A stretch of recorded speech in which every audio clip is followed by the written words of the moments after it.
Federativa do Brasil buscará a integração econômica, política, social e cultural dos povos da América Latina, visando a formação de uma comunidade latino-americana de nações.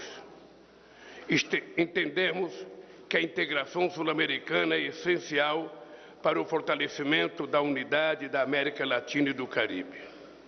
Uma América do Sul forte, confiante e politicamente organizada amplia as possibilidades de afirmar, no plano internacional, uma verdadeira identidade latino-americana e caribenha.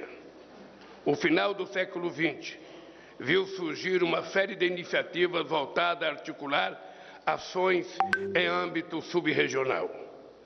A Comunidade Andina de Nações, o Tratado de Cooperação Amazônica e o Mercosul ilustram este regionalismo de abrangência e propósitos diversos. O registro especial a atuação dos presidentes Sarney e Alfonsin, que entenderam a importância da integração para a consolidação das nossas democracias. Foi só no limiar do século XXI que decidimos unir toda a região sul-americana. Apesar de dividirmos o mesmo continente, foi necessário esperar quase 200 anos de vida política independente até abandonarmos a indiferença e o isolamento recíprocos. Quando o presidente Fernando Henrique Cardoso convocou no ano 2000 a primeira cúpula de presidentes, as distintas posições políticas e ideológicas daquele momento não impediram que nossos países encampassem a ideia de futuro compartilhado e de construção de confiança mútua. Iniciamos um longo percurso lançado com a Iniciativa para a Integração da Infraestrutura Regional Sul-Americana, ou simplesmente IRSA, e a convergência entre o Mercosul e a Comunidade Andina, Chile, Guiana e Suriname também se engajaram nesse esforço. Novo e decisivo impulso foi dado com a formação da Comunidade Sul-Americana das Nações, CASA, resultado da reunião de líderes em Cusco em 2004. Seguiram-se várias reuniões anuais de chefes de Estado, que teve, entre outros marcos, os de Brasília 2005 e Cochabamba 2006. Mas a CASA era apenas um fórum sem estrutura permanente. Após nova cúpula em Isla Margarita, na Venezuela, decidimos finalmente criar uma organização dotada de personalidade jurídica, sede e secretariado próprios. Em 23 de maio de 2008, quando constituímos a Unasul, há exato 15 anos, aqui nesse mesmo Palácio do Itamaraty, avançamos na institucionalização da nossa relação com instâncias como Cúpula de Presidentes, o Conselho de Chanceleres e o Parlamento Sul-Americanos, e 12 conselhos setoriais para enfrentar nossos desafios. Por mais de 10 anos, a Unasul permitiu que nos conhecêssemos melhor. Consolidamos nossos laços por meio de amplo diálogo político que acomodava diferenças e permitia identificar denominações comuns. Implementamos iniciativas de cooperação em áreas como saúde, infraestrutura e defesa. Essa integração também contribuiu para ganhos comerciais importantes. Formamos uma robusta área de livre comércio, cujas cifras alcançaram o valor recorde de 124 bilhões de dólares em 2011. O perfil do nosso intercâmbio é mais diversificado se comparado ao nosso comércio extra-regional. Inclui produtos e serviços de maior valor agregado e intensivos em tecnologia. Também conjugamos crescimento econômico com distribuição de renda. Reduzimos nossas históricas desigualdades e logramos avanços palpáveis no combate à pobreza.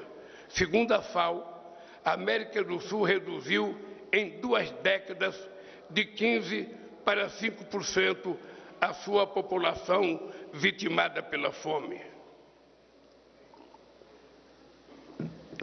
A Unasul Foi efetiva como fórum de solução de controvérsias entre países da região, notadamente na crise entre Colômbia e Equador e no conflito separatista boliviano. Obtivemos resultados expressivos na redução do desmatamento e dos ilícitos transnacionais. Estimulamos o diálogo e a cooperação para fazer chegar a milhões de sul-americanos de forma efetiva os benefícios da cidadania. As reuniões de cúpula com os países árabes e com os países africanos ajudaram a definir um perfil de relacionamento externo da América do Sul. Foram feitos formidáveis para uma região herdeira do colonialismo e marcada por graves formas de violência, discriminação de gênero e racismo. Não resolvemos todos os nossos problemas, mas nos dispusemos a enfrentá-los em vez de ignorá-los. E decidimos fazer isso cooperando entre nós. Na América do Sul, nossa América do Sul deixou de ser apenas uma referência geográfica e se tornou uma realidade política. Infelizmente, esses avanços foram interrompidos nos últimos anos. No Brasil, um governo negacionista atentou contra os direitos da sua própria população, rompeu com os princípios que regem a nossa política externa e fechou nossas portas a parceiros históricos. Nosso país optou pelo isolamento do mundo e do seu entorno. Essa postura foi decisiva para o descolamento do país dos grandes temas que marcaram o cotidiano dos nossos vizinhos. Na região, deixamos que as ideologias nos dividissem e interrompessem o esforço de integração. Abandonamos canais de diálogo e mecanismos de cooperação e, com isso, todos perdemos. Senhoras e senhores, tenho firme convicção de que precisamos reavivar nosso compromisso com a integração sul-americana. Quando assumi a presidência em 1º de janeiro deste ano, a América do Sul voltou ao centro da atuação diplomática brasileira. Por essa razão, convidei a todos para a reunião de hoje, que será seguida em agosto da cúpula dos países amazônicos. Os elementos que nos unem estão acima de divergências de ordem ideológica. Da Patagônia e do Atacama à Amazônia, do Cerrado e dos Andes ao Caribe, somos um vasto continente banhado por 2 oceanos. Somos uma entidade humana, histórica e cultural, econômica e comercial, com necessidade e esperanças comuns. As recentes eleições na Colômbia, Chile, Bolívia, Brasil e Paraguai demonstraram o vigor da democracia em nossa região, em escrutínios marcados pela expressiva participação popular e ampla liberdade de expressão. A integração da América do Sul depende desse sentimento de pertencer a uma mesma comunidade. Temos uma história de resistência forjada nas lutas de independência e no combate às ditaduras. Compartilhamos uma cultura vibrante e expressões artísticas que vão da música à literatura. Até no futebol, esporte que aprendemos a amar ainda crianças, é possível ver o recuo das rivalidades. Vivenciamos algo impensável no ano passado. Brasileiros torcendo para a Argentina no final da Copa Mundial do Catar. A candidatura conjunta de Uruguai, Paraguai, Chile e Argentina para sediar a Copa do Mundo de 2030 talvez seja a expressão mais acabada dessa identidade sul-americana em construção de nossa capacidade de cooperar para além do campo de futebol e de nossas próprias fronteiras. Caros presidentes, se hoje damos os primeiros passos para retomar o diálogo enquanto região, o contexto que enfrentamos é ainda mais desafiador do que foi no passado. Os fóruns de governança globais enfrentam severas dificuldades em oferecer respostas justas e eficazes aos problemas da atualidade. Nossos países foram alguns dos mais afetados pela pandemia do Covid-19. As mortes, O sofrimento humano e o custo econômico deixaram marcas profundas. A crise sanitária escancarou antigas desigualdades e gerou novas injustiças. As evidências científicas confirmam que o ritmo atual de emissões nos levará a uma crise climática sem precedentes e o planeta todo já sente seus impactos. A falta de ação coletiva afeta nossa capacidade de conter o aumento da temperatura global. Sabemos que o que ocorre na Amazônia tem efeito sobre a Bacia do Prata. Com o esvaziamento da Organização Mundial do Comércio, o multilateralismo retrocede e crescem as posturas protecionistas nos países ricos, limitando nossas opções. Todos sofremos as consequências da guerra. O conflito na Ucrânia desestabilizou o mercado de energia e de fertilizantes e provocou a volatilidade dos preços dos alimentos, deteriorando nossas condições de vida. Quando as cadeias de suprimento globais foram afetadas por esse conjunto de fatores, nossas carências em infraestrutura e nossas vulnerabilidades externas foram expostas. A região parou de crescer, o desemprego aumentou e a inflação subiu. Alguns dos principais avanços sociais logrados na década passada foram perdidos em pouco tempo. No Brasil, em outros países, recentes ataques às instituições democráticas, inclusive às sedes dos poderes constitucionais, nos ofereceram uma trágica síntese da violência de grupos extremistas que se valem de plataformas digitais para promover campanhas de desinformação e discurso do ódio. Face a tantas mudanças de desafios, que papel queremos para a América do Sul? Nenhum país poderá enfrentar isoladamente as ameaças sistêmicas da atualidade. É apenas atuando unidos que conseguiremos superá-las. Nossa região possui trunfos sólidos para fazer face a esse mundo em transição. O PIB, somado de nossos países nesse ano, deverá chegar a 4 trilhões de dólares. Juntos, somos a quinta economia global. Com uma população de quase 450 milhões de habitantes, construímos importante mercado de consumo. Possuímos o maior e mais variado potencial energético do mundo, se levarmos em conta as reservas de petróleo e gás, a hidroeletricidade, os biocombustíveis, energia nuclear, eólica, solar e o hidrogênio verde. Somos grandes e diversificados provedores de alimentos. Contamos com mais de 1/3 das reservas de água doce do mundo e uma biodiversidade riquíssima, ainda pouco conhecida. Em nosso solo se encontra rico e variado conjunto de minérios, incluindo aqueles que, como o nióbio, lítio e cobalto, são essenciais para projetos industriais de última geração. Somos uma região de paz, sem armas de destruição em massa, e na qual os litígios são resolvidos pela via diplomática. Nos próximos anos, vamos sediar eventos dos principais fóruns de governança global, como a reunião do Fórum de Cooperação Econômica Ásia-Pacífico no Peru, a cúpula do G20, a reunião dos BRICS e a COP30 do clima no Brasil. Precisamos chegar a esses espaços unidos como interlocutores confiáveis e buscados por todos.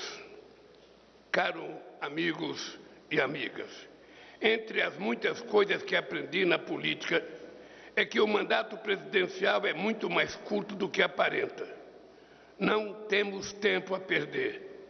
A América do Sul tem diante de si, mais uma vez, a oportunidade de trilhar o caminho da União. E não é preciso recomeçar do zero. A Unasul é um patrimônio coletivo. Lembremos que ela está em vigor. 7 países ainda são membros plenos. É importante retomar seu processo de construção. Mas, ao fazê-lo, é essencial avaliar criticamente o que não funcionou e levar em conta essas lições. Precisamos de mecanismos de coordenação flexíveis, que confiram agilidade e eficácia na execução de iniciativas.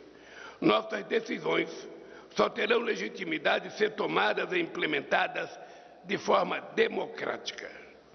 Mas a regra do consenso poderia estar restrita a temas substantivos, evitando que impasse nas esferas administrativas paralise nossas atividades. Seria um erro restringir as atividades às esferas de governo, envolver a sociedade civil, sindicatos, empresários, acadêmicos e parlamentares dará consistência ao nosso esforço. Ou os processos são construídos de baixo para cima, ou não são viáveis e estarão fadados ao fracasso. Nesse sentido, e sem prejuízo de outras propostas que discutiremos ao longo do dia de hoje, sugiro à consideração de vocês as seguintes iniciativas: colocar a poupança regional a serviço do desenvolvimento econômico e social, mobilizando os bancos de desenvolvimento como a CAF, o Fomplata, o Banco do Sul e o BNDES.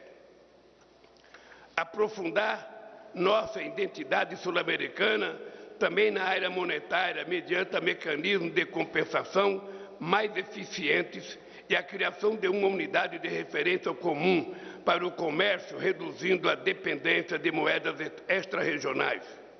Implementar iniciativas de convergência regulatória, facilitando trâmites e desburocratizando procedimentos de exportação e importação de bens. Ampliar os mecanismos de cooperação de última geração que envolva serviços, investimentos, comércio eletrônico e política de concorrência. Atualizar a carteira de projetos do Conselho Sul-Americano de Infraestrutura e Planejamento, COSIPLAN, reforçando a multimodalidade e priorizando os de alto impacto para a integração física e digital, especialmente nas regiões de fronteira. Desenvolver ações coordenadas para o enfrentamento da mudança do clima. Reativar o Instituto Sul-Americano de Governo em Saúde, que nos permitirá adotar medidas para ampliar a cobertura vacinal, fortalecer nosso complexo industrial de saúde e expandir o atendimento às populações carentes e a povos indígenas. Lançar a discussão sobre a constituição de um mercado sul-americano de energia, que assegura o suprimento, a eficiência do uso dos nossos recursos, a estabilidade jurídica, preços justos e a sustentabilidade social e ambiental. Criar programa de mobilidade regional para estudantes, pesquisadores e professores no ensino superior, algo que foi tão importante na consolidação da União Europeia. Retomar a cooperação na área de defesa com vistas a adotar a região de maior capacidade de formação e treinamento, intercâmbio de experiências e conhecimentos em matéria de indústria militar e de doutrina e política de defesa. Por fim, não temos ideias preconcebidas sobre o desenho institucional futuro que poderemos adotar. Queremos dialogar e conhecer a opinião de todos. Estou, no entanto, pessoalmente convencido da necessidade de um fórum que nos permita discutir com fluidez e regularidade e orientar a atuação dos nossos países para o fortalecimento da integração em várias de suas dimensões. Julgo essencial a criação de um grupo de alto nível a ser entregado por representantes pessoais de cada presidente para dar seguimento ao trabalho de reflexão. Com base no que decidamos hoje, esse grupo terá 120 dias para apresentar um mapa do caminho para a integração da América do Sul. Senhoras e senhores, companheiros e companheiras, enquanto estivermos desunidos, não faremos da América do Sul um continente desenvolvido em todo o seu potencial. A integração deve ser o objetivo permanente de todos nós. Precisamos deixar raízes fortes para as futuras gerações. Permitir que as divergências se imponham teria um custo elevado, além de desperdiçar o mundo que já construímos conjuntamente. Quero encerrar fazendo menções a 2 companheiros que trabalharam de forma incansável na nossa região.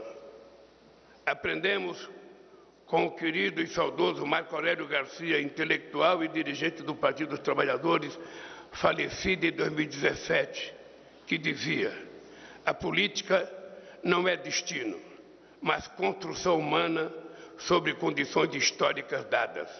A integração será feita no respeito à diferença, porque não há mais espaço para a homogeneidade da submissão. E concluo parafraseando o embaixador Samuel Pinheiro Guimarães, que foi secretário-geral do Itamaraty: precisamos nos recusar a passar mais 500 anos na periferia. As condições humanas e materiais para o nosso desenvolvimento soberano está em nossas mãos. Muito obrigado.